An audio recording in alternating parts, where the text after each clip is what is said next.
Jeudi 24 octobre, ce soir, en manchette. Double infanticide, le père de famille était suivi à l'hôpital. Beaucoup de gens viennent à l'hôpital une journée ou deux et ils disent « ça va mieux ». On ne peut pas les garder contre leur gré. Un danger sous-estimé. Faut-il interdire les boissons énergisantes aux moins de 16 ans? C'est préoccupant. On ne peut pas rester inactif devant des situations telles que celle-là. Les travaux du REM progressent bien. Visite du chantier à Brossard. C'est évidemment un élément très important pour nous. C'est vraiment là où tout va être contrôlé. Des examens d'admission dans les écoles publiques. Y a-t-il un système d'éducation à 3 vitesses? Tout le monde cherche un bon avenir pour leurs enfants. On pourrait dire qu'une partie de l'école publique est en train de se privatiser.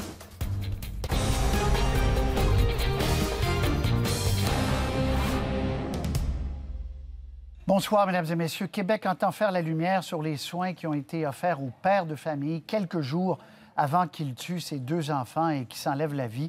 On a appris aujourd'hui que l'homme de 40 ans avait été admis à l'hôpital il y a une dizaine de jours et qu'il avait consulté des psychiatres. Catherine, Québec cherche à comprendre exactement le fil des événements. Qu'est-ce qui s'est passé? Et la ministre de la Santé, ce matin, Patrice, était très ébranlée, comme tout le Québec d'ailleurs. Depuis ce matin, il y a encore des gens qui viennent ici déposer des fleurs, allumer des lampions, laisser des mots aussi pour la petite Élise et le petit Hugo qui sont partis trop vite, bien sûr. Donc, la ministre McCann, oui, qui veut savoir ce qui s'est passé parce que le père de famille s'était présenté, en fait, a été admis à l'urgence le 13 octobre et il a reçu son congé, Patrice, une semaine avant de commettre l'irréparable. La blessure est toujours vive dans l'arrondissement d'Hochelaga-Maisonneuve. Devant la maison où habitaient Hugo et Élise, les peluches et les messages d'espoir s'accumulent. Sur le trottoir, les passants se recueillent, tentent de comprendre l'incompréhensible. Je peux pas imaginer qu'une de ces choses pourrait arriver ici à Tétroville. C'est impossible de ne pas se sentir touché pour des événements comme ça. J'en reviens pas. C'est comme ça, c'est pas mes petits-enfants, mais c'est du monde. Parce que je demeurais ici, assez, donc ça me touche vraiment, vraiment, vraiment. L'infanticide a ébranlé tout le Québec. Moi, je suis en deuil ce matin. Je pense que le Québec est en deuil. C'est un drame inconcevable. Et on va vraiment tout reviser. Qu'est-ce qui s'est passé au niveau de l'Institut en santé mentale de Montréal? On a déjà des informations. Selon nos sources, le 13 octobre, Jonathan Pomarès a été admis à l'urgence de l'hôpital Notre-Dame. Les spécialistes l'ont transféré à l'Institut universitaire en santé mentale de Montréal, où il a passé 2 nuits. Il aurait obtenu son congé de l'hôpital le 15 octobre. Les psychiatres qui l'ont évalué n'avaient pas l'impression qu'il présentait un risque pour lui ou pour autrui. Le risque suicidaire et le risque agressif, c'est pas facile à déterminer. Toujours selon nos sources, le père de famille est retourné à l'Institut en santé mentale au moins une fois pour un suivi. Son prochain rendez-vous était prévu le 24 octobre. Beaucoup de gens viennent à l'hôpital une journée ou deux et ils disent « ça va mieux ». Donc, dans ce contexte-là, quand les gens ne sont plus imminemment suicidaires, on peut leur offrir de l'aide à l'hôpital, mais on ne peut pas les garder contre leur gré. Le fil des événements sera analysé dans les moindres détails. Mais pour cette médecin psychiatre, il ne faut pas sauter trop vite aux conclusions. Quand il survient une tragédie comme ça, en rétrospective, tout a toujours l'air évident. Et les proches vont se dire la même chose. Ils vont dire « mais comment ça se fait que j'ai pas vu ça venir? Comment ça se fait que j'ai pas vu ça venir? » Mais parce que pour n'importe qui, un proche ou un professionnel, c'est pas facile de voir ça venir. Ces pensées vont pour la mère, qui, selon elle, vit la chose la plus terrible qu'un être humain puisse vivre. Ici Catherine Gauthier, Radio-Canada, Montréal. Et puis la Couronne porte en appel l'arrêt des procédures obtenues par l'ancien président du comité exécutif, Frank Zampino, dans une affaire de collusion. Geneviève, la poursuite demande à la Cour d'appel donc d'ordonner un nouveau procès. On tente sa chance à nouveau. Oui, voilà, le DPCP vraiment là, ne baisse pas les bras par rapport à Frank Zampino, veut vraiment qu'il subisse un procès en lien avec cette affaire qui remonte à une dizaine d'années à la Ville de Montréal, une présumée affaire de collusion, de partage de contrats entre des firmes d'ingénierie en échange de ristournes. Sauf qu'à la fin du mois de septembre, donc, Frank Zampino, qui est maintenant âgé de 60 ans, a obtenu l'arrêt des procédures. C'est en raison d'enregistrements que l'UPAC avait fait pendant l'enquête, enregistrement de conversations téléphoniques entre M. Zampino et ses avocates à leur insu. Alors, la juge avait avait statué que ça avait violé les droits constitutionnels de M. Zampino. Et donc, c'est pourquoi il y avait eu cet arrêt des procédures. Sauf que maintenant, le DPCP a déposé un avis d'appel, estime que la juge a commis une erreur, justement, en ordonnant l'arrêt des procédures, estime que le DPCP ne s'est pas rendu coupable d'un abus de procédure dans cette affaire. Et c'est pourquoi demande maintenant à la Cour d'appel d'ordonner un nouveau procès pour Frank Zampino. Et les co-accusés de Frank Zampino prévoient aussi déposer une requête en arrêt des procédures demain. Oui, et d'où l'importance donc de cet avis d'appel, parce que vraiment, ce dossier va continuer encore et encore de se dérouler devant les tribunaux. Il y a 5 co-accusés restants, notamment d'anciens dirigeants de firmes de génie de conseil, qui étaient donc accusés avec Frank Zampino dans le cadre de la même affaire. Et là, eux aussi veulent invoquer les mêmes motifs, donc toujours en lien avec cette écoute électronique. Eux aussi vont tenter d'obtenir un arrêt des procédures. C'est ce qu'ils ont mentionné lors de la dernière audience. En principe, les requêtes doivent être déposées demain. Très bien. Merci, Geneviève. Puis l'équipe d'enquête de Radio-Canada a appris qu'au moins 7 personnes sont décédées au Canada en 15 ans après avoir consommé une boisson énergisante. Québec envisage donc d'interdire aux adolescents d'en consommer. Julie Dufresne explique. La mort subite de Zachary Mitchell, 21 ans, semblait inexplicable. Il était en excellente santé physique et affectionnait particulièrement les sports acrobatiques. À l'été 2016, il a sombré dans le lac Saint-Pierre en Outaouais après avoir effectué un plongeon qu'il était habitué de faire. J'ai demandé au coroner comment est-ce que mon petit poisson a coulé dans l'eau et se noyé. J'avais besoin de la vérité. Sa mère, Heather Mitchell, raconte pour la première fois son histoire à la télévision. À l'époque, elle ignorait que dans les heures précédentes, son fils avait consommé du Red Bull. La coroner qui a étudié son dossier est sans équivoque. Toute la preuve appuie le fait que les boissons énergisantes ont contribué à une arythmie et le fait que Zachary était dans l'eau, bien là, il a sombré et il s'est noyé.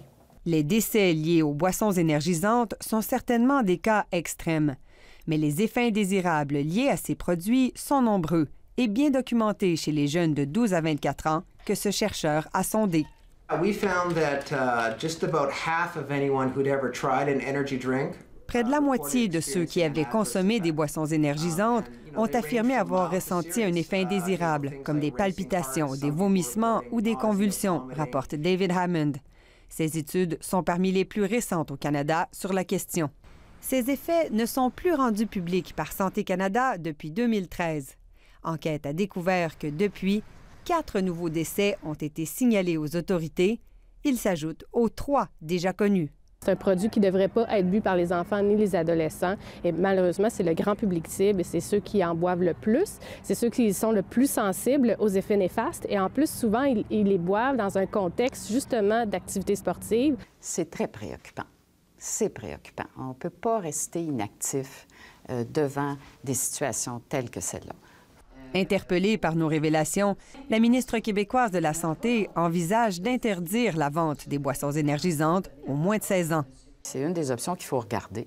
Il y en a probablement d'autres, là, mais ça, c'en est une qui avait été invoquée, effectivement, par notre parti. Sans préciser son échéancier, Québec compte lancer des travaux sur la question des boissons énergisantes assez rapidement.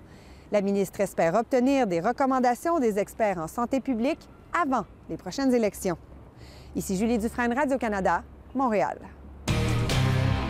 Et puis à Montréal, le déraillement d'un train de banlieue a causé une panne de plusieurs heures sur les lignes de Mascouche et Deux-Montagnes. Vraiment, ces gens-là ne sont pas chanceux. Déjà qu'ils devront utiliser un autre transport. Bref, le train était vide, Jacques. Ça, c'est le côté positif. Ça n'a pas fait de blessés. Oui. Non, écoutez, c'est arrivé vers 10h40 ce matin. C'est un train qui sortait, il était vide, effectivement, pas de passagers, qui sortait de la gare centrale et qui effectuait une manœuvre de changement de voie dans une cour de triage. On va le voir sur cette carte. Donc, c'est une cour qui est située entre la gare centrale et l'entrée du tunnel du Mont-Royal. Donc, en faisant cette manœuvre-là, il y a une roue qui a déraillé et le train s'est trouvé dans une fâcheuse position, bloquant donc les circuits Deux-Montagnes et Mascouche pendant plusieurs heures. Donc, c'est arrivé vers 10h40 ce matin et ce n'est que vers 16h15 que le service a pu reprendre, mais très graduellement, avec énormément de retard.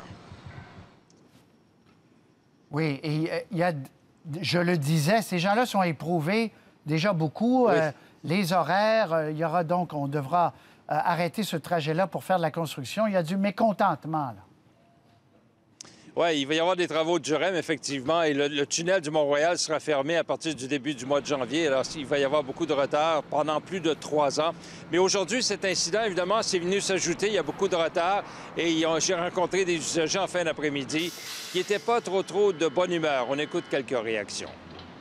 Bien, c'est sûr que c'est pas le fun. Je vais arriver plus tard chez moi. Ça m'a fait faire un détour. Et c'est terrible. Ça me prend 2 heures de temps pour arriver de Pierrefonds à Côte-Vertu. Ce n'est pas organisé. Il n'y a pas de personne qui donne la direction ou il n'y a pas de signe, ni en anglais ni en français, de dire attendez ici pour le train, pour l'autobus, quelque chose comme ça. Ce n'est pas organisé at all.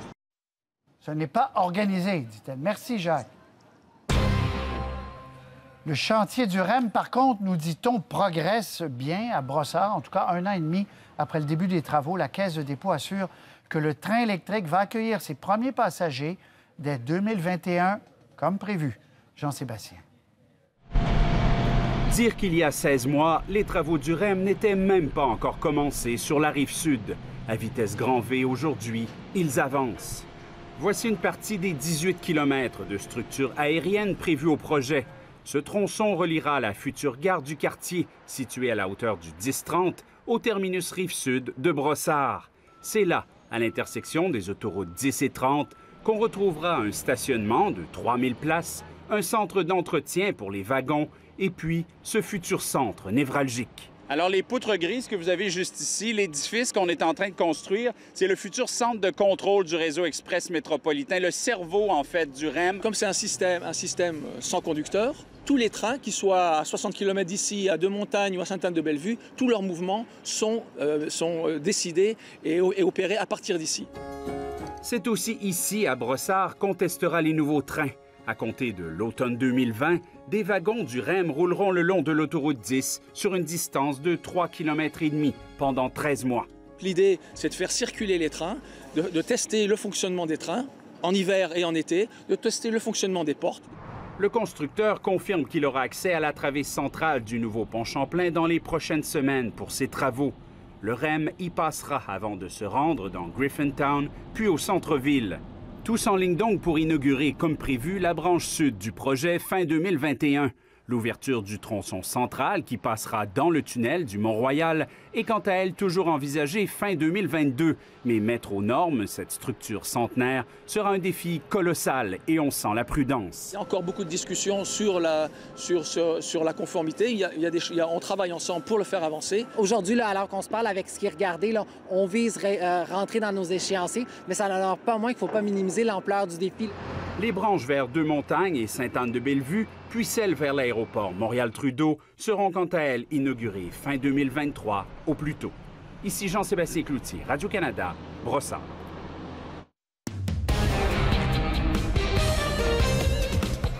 Bonsoir, Louise-Édith. Bonsoir. Alors, finalement, il a fait beau plus tard. C'est pas si mal, hein? Oui. Eh bien, on aura du soleil aussi dans les prochains jours. Cependant, il faudra en profiter parce qu'il y a un bon système qui s'amène pour la journée de dimanche. Mais vraiment, d'ici là, surtout pour samedi, ce sera une superbe journée avec des températures au-delà des températures normales. Voilà. Bravo. On va en profiter, croyez-moi. Merci. À plus tard. Et puis au retour, les 32 députés du Bloc québécois avec leur chef sont à l'œuvre. Ils sont réunis à Québec. Nous avons consommé 99 bouteilles pour créer ce manteau. Et vraiment un reportage intéressant. Des entrepreneurs québécois qui ont des solutions innovantes pour transformer le plastique en manteau.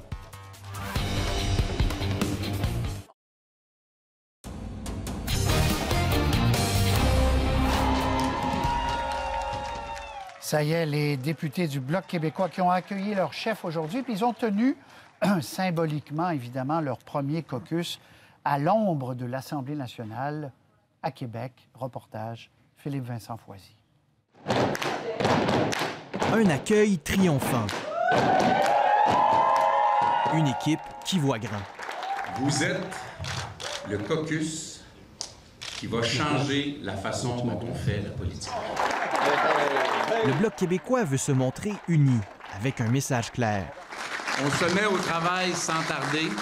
De nouveaux élus qui veulent être la voix de l'Assemblée nationale à Ottawa.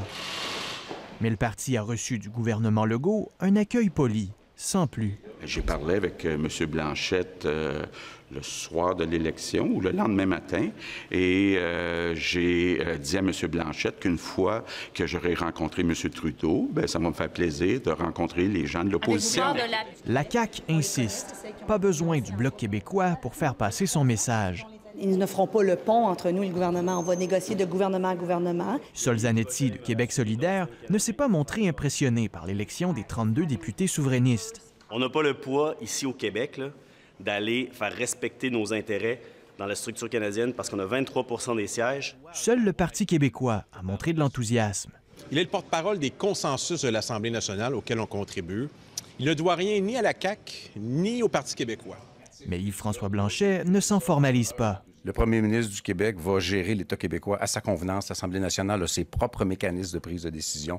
Les gens vont rencontrer qui ils veulent. Il est impatient de rentrer à la Chambre des communes à Ottawa avec sa nouvelle équipe. Il promet d'y apporter un nouveau ton. Nous allons faire la politique poliment.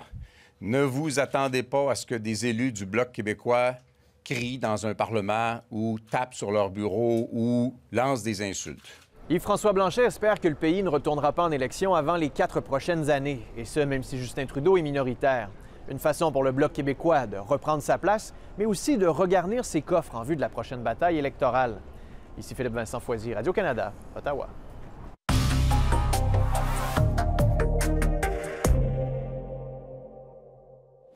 We will be continuing with the Trans Mountain Pipeline expansion. Justin Trudeau, hier, dans son premier point de presse, Gérald, qui a voulu être très, très clair, oui. Le doublement du pipeline Trans Mountain, ça se fera. D'abord, il doit rétablir les ponts avec l'Ouest, il n'y a pas de choix. Évidemment. Et le message est clair. Depuis lundi soir, le gouvernement Trudeau va de l'avant avec le projet Trans Mountain. Aujourd'hui, le ministre des Finances, Bill Morneau, dans une entrevue à la presse canadienne, dit que l'expansion du pipeline n'est pas négociable avec les partis d'opposition. Le gouvernement Trudeau affirme que c'est essentiel pour financer la transition énergétique qui a été promise par le gouvernement Trudeau, qui s'est engagé à investir les 500 millions de dollars de profit annuels, éventuellement, là, du pipeline Trans Mountain dans des projets verts, énergie propre, capture du carbone notamment. Les travaux, vous le voyez, ce projet d'oléoduc Trans Mountain ont été lancés en septembre 2018, approuvés une deuxième fois après avoir été arrêtés en septembre 2018. Ils avaient été lancés un peu plus tôt en 2018. Deuxième fois en juin 2019, les travaux ont repris en août 2019 et les 50 premiers kilomètres de l'éoduc vont commencer bientôt à être installés dans la région d'Edmonton. Donc, pas question de revenir en arrière. Achat, 4,5 milliards, expansion, 7 milliards 400 millions. Éventuellement, le gouvernement veut revendre le projet au secteur privé. On sait qu'idéalement, les Albertains aimeraient en avoir un autre. Ça, c'est l'expansion. Ils aimeraient, eux, encore, ils rêvent d'un pipeline vers l'Est. Dans l'autre sens, comme exactement. Voulait vendre M. Scheer. Oui. Qu'est-ce qui arrive avec les producteurs de cannabis? Coudon, c'est pas des bonnes affaires ou quoi? Bien, en tout cas, c'est pas facile présentement parce qu'ils avaient fait des projections sur une expansion rapide du secteur. Et depuis quelques semaines, Exo est obligé de reculer, de refaire ses calculs, de revoir ses prévisions de profit et de supprimer des emplois. 200 emplois aujourd'hui pour Exo, producteur de cannabis du Québec, le seul grand producteur de cannabis du Québec et le fournisseur de la Société québécoise du cannabis qui est installé à Gatineau. 200 emplois supprimés parce qu'on dit qu'il faut veiller à la rentabilité, à la stabilité de l'entreprise. L'action a perdu 70 % depuis le mois d'avril, encore 5 % aujourd'hui pour Exo. Donc, ce sont les premiers investisseurs qui ont mis de l'argent dans ces entreprises-là, qui ont fait beaucoup d'argent. Puis ils ont vendu après, puis après, ça s'est stabilisé depuis? Bien, c'est parce que le déploiement des boutiques ne se fait pas aussi rapidement qu'attendu. L'arrivée des produits dérivés ne se font pas aussi rapidement qu'attendu. Les prix sont actuellement en baisse. Ça ne se passe pas tout à fait comme prévu pour l'industrie. Très bien. Coup d'œil au marché. En progression pour le TSX aujourd'hui, 33 points, rien à signaler très important. Dollar canadien stable et hausse des cours du pétrole. Merci Gérald. Au revoir.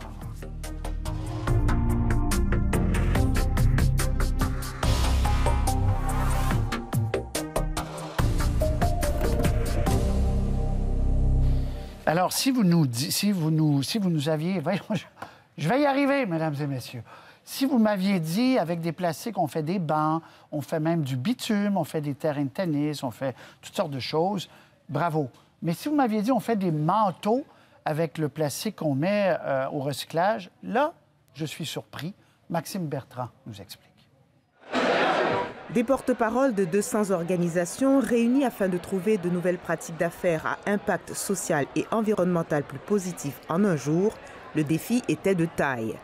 Et le thème choisi ne facilitait pas la tâche. On a choisi cet événement sur la thématique du plastique et on est pris avec cette matière-là. Tous les jours, on en consomme, on en utilise. Les grandes entreprises telles que TC et Keurig, les PME et les ONG devaient répondre à une question. C'est qu'est-ce qu'on fait de cette matière? Comment on peut l'utiliser différemment?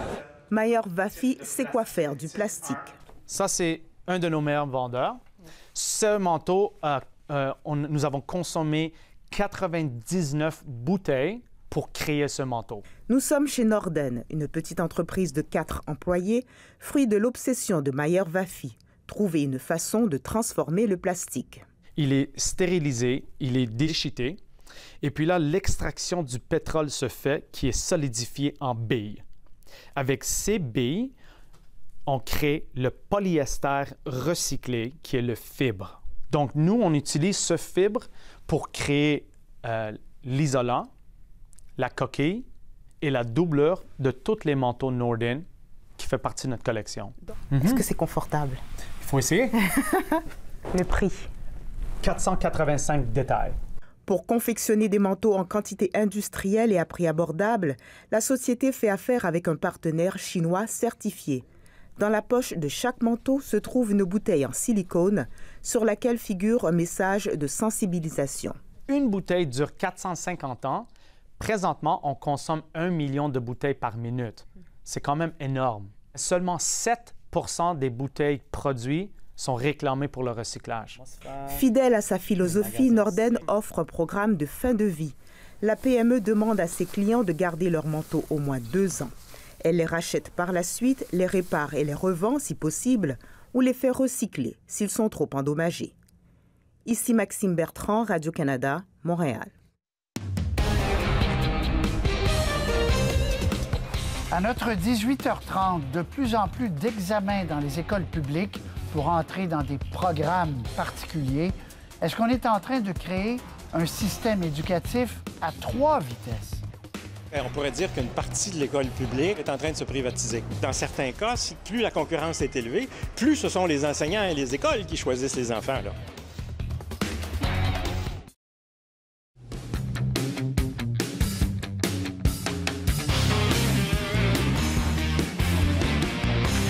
Et puis ce soir, à notre 18h30, accéder à l'école publique, oui, mais pas sans examen, un phénomène de plus en plus courant. Le ras-le-bol des laissés-pour-compte. Le Chili réclame une société plus égalitaire.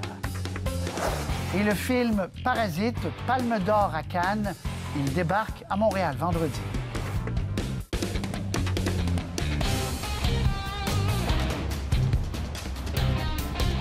Et c'est des très bons élèves qui ont été présélectionnés. Donc sur les 500, ils vont en prendre que 80. À la fin de la deuxième journée, les 400 places étaient parties. Au moment de la journée portes ouvertes du samedi matin, il n'y avait plus de place. On habite proche. C'est une école qui est reconnue. Puis on pense que c'est un bel choix. On va voir. C'est vraiment un phénomène qui a pris de l'ampleur partout au Québec, notamment dans la grande région de Montréal. Vous les avez peut-être vus, ces dizaines et centaines de jeunes de 6e année qui font la file le samedi pour aller passer des examens. C'est un phénomène qui prend donc, oui, de l'ampleur. Des écoles publiques proposent des programmes particuliers, que ce soit sport-études, musique, école internationale, etc., ce qui leur permet donc de sélectionner, comme le privé, leurs élèves. Dossier, et on lui parle après avec Anne-Louise Despatie.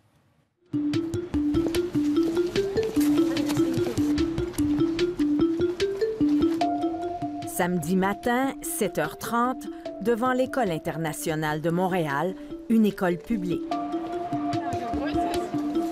Des dizaines d'enfants de 6e année font la file pour faire l'examen d'admission. beaucoup d'appelés, peu d'élus. C'est des enfants qui sont sélectionnés, il faut avoir des bonnes notes. Ça va, là, je suis un peu stressée, là, parce que, ouais. Et vous? Ben, je la laisse stresser, là. Faut surtout pas que j'en ajoute. Parce qu'on habite proche. Et c'est une école qui est reconnue. Qu'il y en a plus d'une école comme celle-là. Je pense que tout le monde a le droit de profiter de ça et que ça ne soit pas réservé au secteur privé. 450 jeunes convoitent l'une des 80 places dans cette école secondaire publique de la Commission scolaire de Montréal, l'une des premières écoles internationales au Québec. Tout le monde cherche un bon avenir pour leurs enfants, donc je ne suis pas surpris du tout. C'est la première fois que je vois une file aussi longue pour les examens d'admission. Je ne sais pas si c'est vrai ou pas. Je suis pas sûre. La mère de Marika, bulletin à l'appui, a dû d'abord obtenir un laissez-passer pour l'examen. Ils se sont envolés en 2 jours. Ça fait un tri au niveau des parents aussi, ceux qui sont organisés, ceux qui ne le sont pas, ceux qui ont du temps à mettre, parce que manquer le travail là, pour faire la file, là, pour avoir le papier pour faire l'examen, c'est pas tout le monde qui peut se le permettre. C'était un mercredi matin. Là. Marika lorgne d'autres écoles, mais pour sa maman aux études, l'école publique est le premier choix. Ça nous coûterait plus cher l'envoyer dans le privé que ce que je paye à l'université en ce moment. L'École internationale de Montréal n'est pas la seule école publique à sélectionner les élèves. Plusieurs établissements font la même chose. Par exemple, ceux qui proposent des programmes arts-études, sport-études ou sciences et plein air. La sélection ne devrait pas avoir lieu parce que tous les enfants gagneraient à faire partie de ces programmes particuliers. La présidente du Conseil supérieur de l'éducation constate que l'école publique est de plus en plus sélective. Les écoles publiques, au début, avaient créé des programmes à projets particuliers, souvent pour compétitionner avec l'école privée. Ça a bien marché, mais ils se sont rendus compte aussi que c'est bon pour l'école, c'est bon pour l'élève. Mais là, ça se multiplie de plus en plus, mais ça se multiplie surtout dans les milieux favorisés. Et c'est ce qui est dommage, finalement. On pourrait dire qu'une partie de l'école publique, notamment au secondaire, au premier cycle du secondaire, est en train de se privatiser par la multiplication des projets particuliers, surtout ceux qui sont sélectifs et qui sont coûteux, qui sont payants. Les experts parlent d'un système à 3 vitesses. Le privé, le public enrichi et le public régulier. Le paradoxe, c'est que dans certains cas, plus la concurrence est élevée, plus ce sont les enseignants et les écoles qui choisissent les enfants, là, en fonction de la niche qu'ils ont déterminée. Les programmes particuliers se multiplient, mais étrangement, le ministère de l'Éducation n'a pas le portrait complet de la situation. On connaît mal l'étendue de ces pratiques-là, à la fois les coûts, à la fois le degré de sélectivité. On connaît mal l'organisation concrète des programmes particuliers. On entend tout plein de choses qui peuvent paraître inquiétantes ou pas. Et en ce sens-là, on aurait certainement besoin d'un portrait complet, détaillé. À la CSDM, on veut offrir désormais des programmes particuliers à un plus grand nombre de jeunes. Dans le tiers des écoles secondaires qui sélectionnent leurs élèves, on a assoupli les critères. Il y a une moyenne générale à atteindre dans l'examen, puis après, ils vont tirer au sort. Donc, on ne partira pas de 100 en descendant. Ça va être vraiment un tirage au sort à tous ceux qui sont admissibles. Retour à l'école internationale. La direction n'a pas voulu commenter. Les heureux élus seront tirés au sort parmi ceux qui ont obtenu 70 % et plus à l'examen. Ça, je trouve ça pas super parce que les personnes qui ont bien travaillé seront un peu désavantagées parce qu'on fera une pige, donc je trouve pas ça logique. Ça s'est bien passé. On va à une audition de danse? Oui, pour une autre école secondaire. C'est vraiment intéressant, Louise. Bon, on comprend pourquoi, on comprend le phénomène. Mais d'abord, première chose, vous dites, on n'a pas le portrait général. C'est quand même étonnant, ça. Absolument. Et au départ, il y a un certain malaise lorsqu'on demande aux commissions scolaires des données ou lorsqu'on demande des renseignements, des entrevues sur les critères de sélection que les écoles ont pour ces programmes particuliers. Moi, j'ai eu souvent l'impression d'aborder un sujet tabou.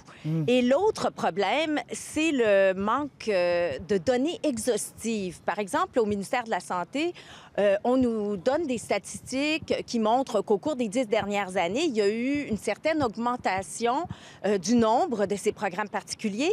Mais dans le même souffle, on nous dit que les écoles ne sont pas tenues de déclarer si elles offrent ou non ces programmes particuliers, alors que dans les années 80, il fallait obtenir une dérogation du ministère pour pouvoir le faire.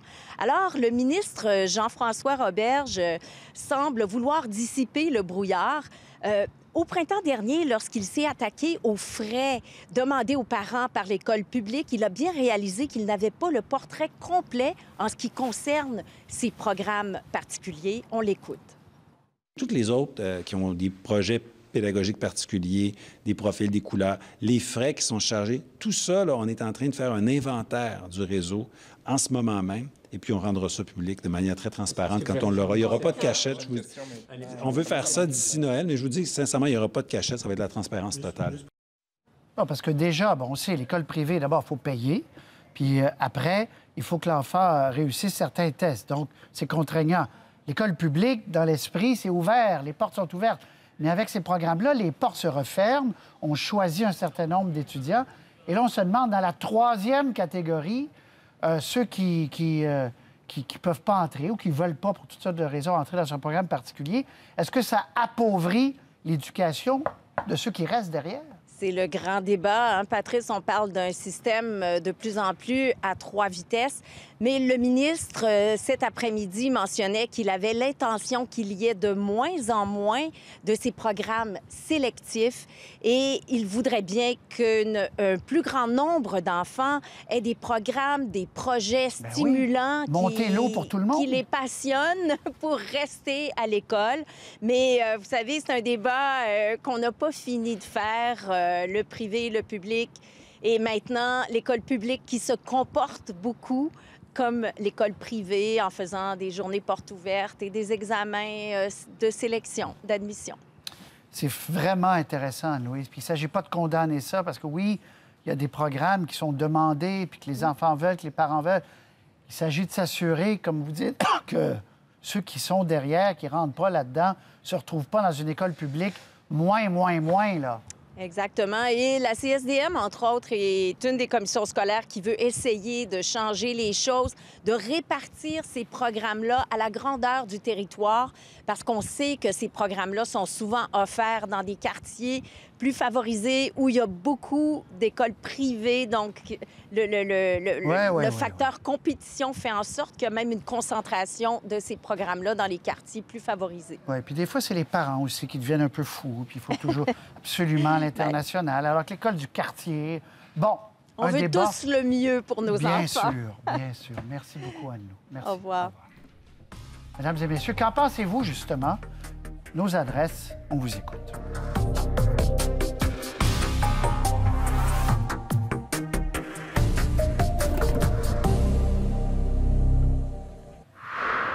Au Chili, les Chiliens sont en colère. Vous voyez les images, ça fait plusieurs jours que ça se déroule là-bas. On veut une société plus juste, où les riches sont peut-être un peu moins riches et la classe moyenne avec un peu plus d'argent.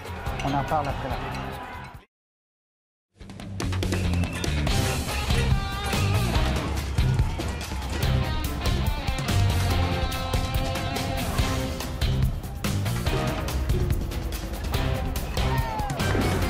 Todos queremos levantar los estados de emergencia, pero un presidente tiene que actuar con responsabilidad. De hecho, no es a lo mejor él el 100% responsable, porque esto ya viene de años, pero se pudo haber hecho algo. Les Chiliens en ont marre, en ont assez. Vous le voyez sur ces images, il y a des manifestations monstres, des grèves générales qui sont appelées. Pourtant, c'est un paradoxe. L'économie du Chili est l'économie qui se porte le mieux en Amérique du Sud. Le problème, c'est que le Chili est un pays inégalitaire. Les inégalités, en fait, sont les plus grandes parmi les pays de la planète. Jean-Michel Leprince s'y trouve et nous explique un peu vers où on s'en va avec cette crise. À 78 ans dans un autre pays, Luis pourrait jouir d'une belle retraite bien tranquille, jouer de la guitare et cultiver des cactus, c'est passe-temps. Mais non, il doit encore travailler à temps partiel dans l'affaire familiale, une boutique de livres d'occasion qu'il aide à gérer depuis la maison. Sa retraite, moins de 200 $ par mois, après une belle carrière dans la gestion d'entreprise. Son entreprise a fermé, il s'est retrouvé au chômage et n'a pas pu cotiser davantage. Son épouse Marta touche un petit peu plus, elle avait son atelier de couture et elle bénéficie de la retraite minimum de base de l'État. Les deux ensemble n'y arrivent pas. À la rigueur, il tiendrait le coup s'il n'y avait pas l'inflation. Le revenu de la librairie, la location d'une maison en banlieue ne suffisent pas à payer le loyer de cette petite maison dans un quartier plutôt bourgeois, Las Condes, où le prix de l'immobilier s'est enflammé. Ce sont leurs deux enfants qui les aident à joindre les deux bouts, comme pour beaucoup. Luis appelle ça pudiquement la solidarité des familles. Leur cas est typique au Chili. Luis et Marta appuient les manifestants. Sí, plenamente. Les retraités, les enseignants, les étudiants endettés par un système privatisé à outrance, ce sont eux, jeunes et vieux, qui manifestent contre la vie chère, contre un système qui enrichit de grandes entreprises à leurs dépens. Ils sentent qu'ils ne reçoivent pas leur juste part. 83% des Chiliens les appuient. Étonnant, dans le pays le plus développé du continent. Le Chili a eu un développement économique extraordinaire, c'est vrai. Et le niveau de consommation des Chiliens a augmenté dans les derniers 20 ans d'une manière incroyable. Et qui dit consommation dit endettement. Les Chiliens vivent au-dessus de leurs moyens. Même s'ils sont plus riches que les autres, ils réagissent, comme les pays voisins en crise, Argentine, Brésil, Équateur, mal, dans la rue. Ah oui, bien sûr, les Chiliens, ils disent toujours que nous sommes différents, mais peut-être pas si différents, non. Mais attention, je pense que pas mal de gens ne veulent pas perdre leur niveau de consommation, même s'ils gagnent peu. El proyecto de ley que permite el alza en las pensiones. Le président Sébastien Piñera dit qu'il prépare un plan pour normaliser le pays. Il annonce un projet de loi d'augmentation des retraites de base de 20% qui touchera 3 millions de personnes. Pour Marta et Luis, ça veut dire 80 $ de plus par mois. Ils ne sont pas impressionnés. Jean-Michel Leprince, Radio-Canada, Santiago. Je vais être à Montréal dans 2 semaines.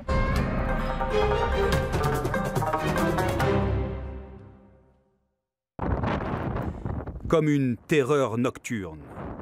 Des flammes attisées par des rafales à 120 km à l'heure. Nous sommes dans le pays du vin américain, le comté de Sonoma.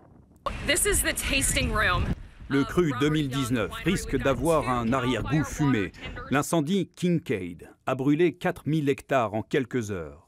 C'est l'équivalent de 7 zones au centre de l'île de Montréal.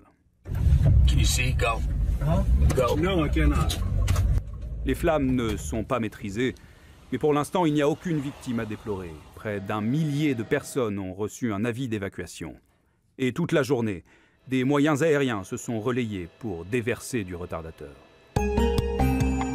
Avec sa croix qui culmine à 150 mètres de haut, le mausolée est visible à des dizaines de kilomètres à la ronde.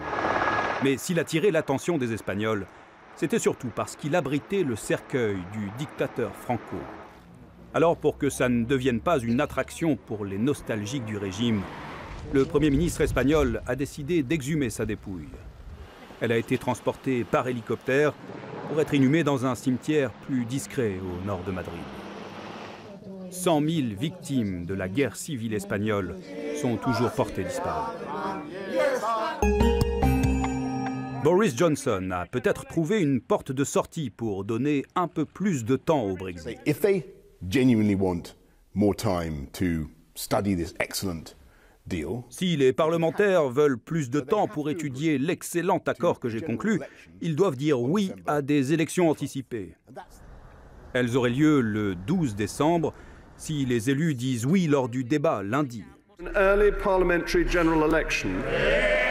Johnson espère obtenir la majorité qui lui manque pour faire approuver son accord de sortie de l'Union européenne. C'est un film extraordinaire, apparemment. Parasite, la Palme d'Or de Cannes, prend l'affiche à Montréal cette semaine.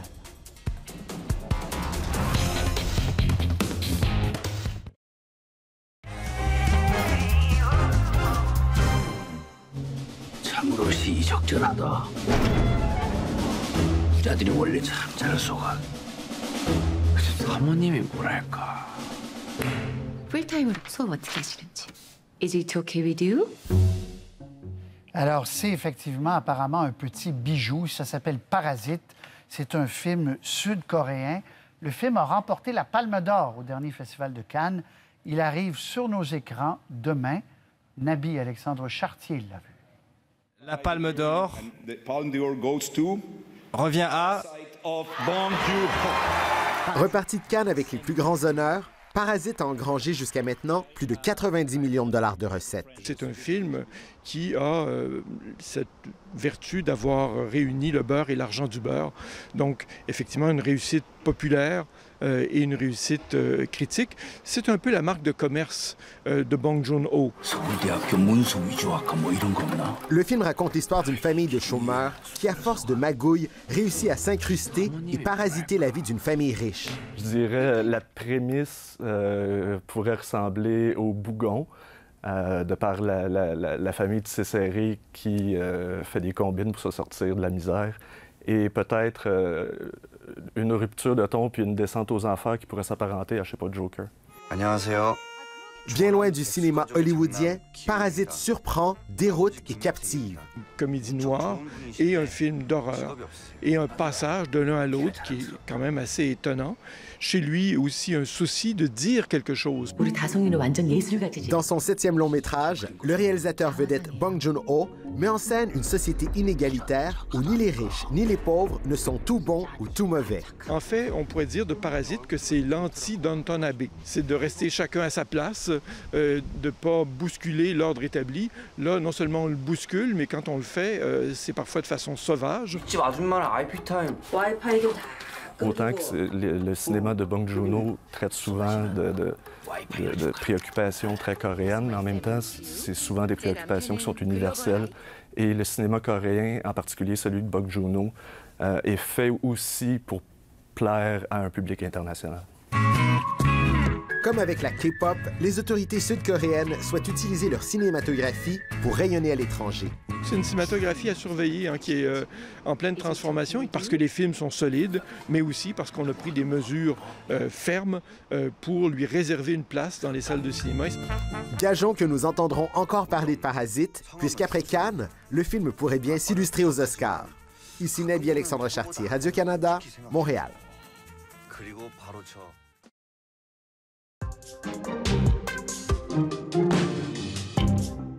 Rebonsoir, Louise-Édith. Bonsoir. Alors, bon, il n'y a rien de dramatique qui s'en vient, mais... Non, pas pour les 48 prochaines heures. Déjà, aujourd'hui, on a eu droit à un petit peu plus de soleil que prévu.